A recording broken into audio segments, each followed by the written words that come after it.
This content is AI generated for informational purposes only and should not be directly used for clinical decision-making. Hello and welcome back to the Neurosurgery Hub podcast.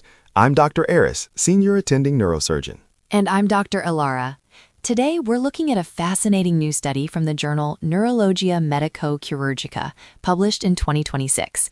The title is Outcomes of Postnatal Myelomeningocele Repair in a Japanese Single-Center Cohort, a comparison with the Management of Myelomeningocele Study trial. This is a timely paper, Ilara. We know that the MOMS trial, the Management of Myelomeningocele Study, changed the landscape globally by demonstrating the benefits of prenatal surgery.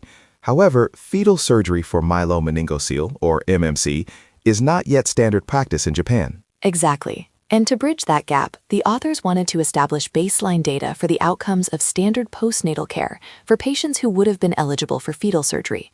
They conducted a retrospective review of 65 patients who underwent postnatal MMC repair at their center between 2002 and 2021. For our residents listening, that's a significant single-center cohort spanning nearly 2 decades. Let's talk about the patient characteristics. How did the lesion levels look in this group? In this cohort, the MMC lesion level was thoracic in 18% of patients, L1, L2 in 12%, and L3 or below in 69%. It's a fairly representative distribution for MMC. The researchers then compared the results specifically to the published data from the MOMS trial's postnatal group to see how their modern Japanese cohort stacked up against that international benchmark. Right. We often look at the MOMS postnatal group as the gold standard for traditional management.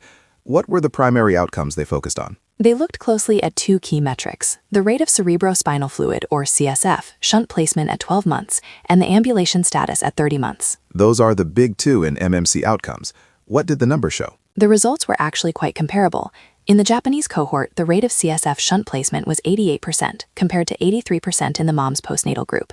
That difference wasn't statistically significant, with a p-value of 0.39. And for ambulation? At 30 months, the ambulation rate in this study was 28%, while the MOMS postnatal group was 20%. Again, there was no statistically significant difference there, with a p-value of 0.29. So, in terms of the major milestones of shunting and walking, the outcomes were largely consistent with the MOMS benchmark. That's reassuring for centers performing postnatal repair.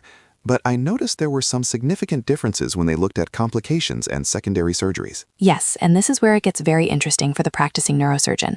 First, the Japanese cohort had a significantly lower rate of shunting infection, 0% compared to 9% in the MOMS trial, with a p-value of 0.02. 0%? That's an impressive feat over a 19-year period. It speaks to very stringent perioperative protocols. However, the data also showed some higher rates in other areas, didn't it? It did. The rate of surgery for symptomatic Chiari II malformation was significantly higher in the Japanese cohort, 18% compared to just 5% in the MOMS postnatal group. Furthermore, the rate of surgery for tethered cord syndrome was also higher at 9% versus 1% in the MOMS group. That's a striking difference, 18% versus 5% for Chiari II and 9% versus 1% for tethered cord. It makes you wonder if there are differences in surgical thresholds or perhaps longer follow-up nuances. But the authors highlight that these outcomes overall are consistent with modern postnatal repair. They do. They conclude that their outcomes at this major Japanese center are consistent with the international benchmark. They emphasize that this study provides an essential baseline of data. That's the key takeaway. As fetal surgery is introduced in Japan, you need a solid postnatal baseline to evaluate whether the prenatal intervention is actually providing the expected benefit in that specific population. And it's indispensable for counseling families. When a family is facing a new diagnosis of MMC, we need to be able to tell them exactly what the local expectations are for shunting, walking, and future surgeries for Chiari II or tethered cord. Well summarized, Dr. Ilara. For our listeners, this paper reminds us that while global trials like MOMS set the stage, local data is vital for objective evaluation and family counseling. Thanks for joining us today on the Neurosurgery Hub podcast. We'll see you in the next episode. Until next time.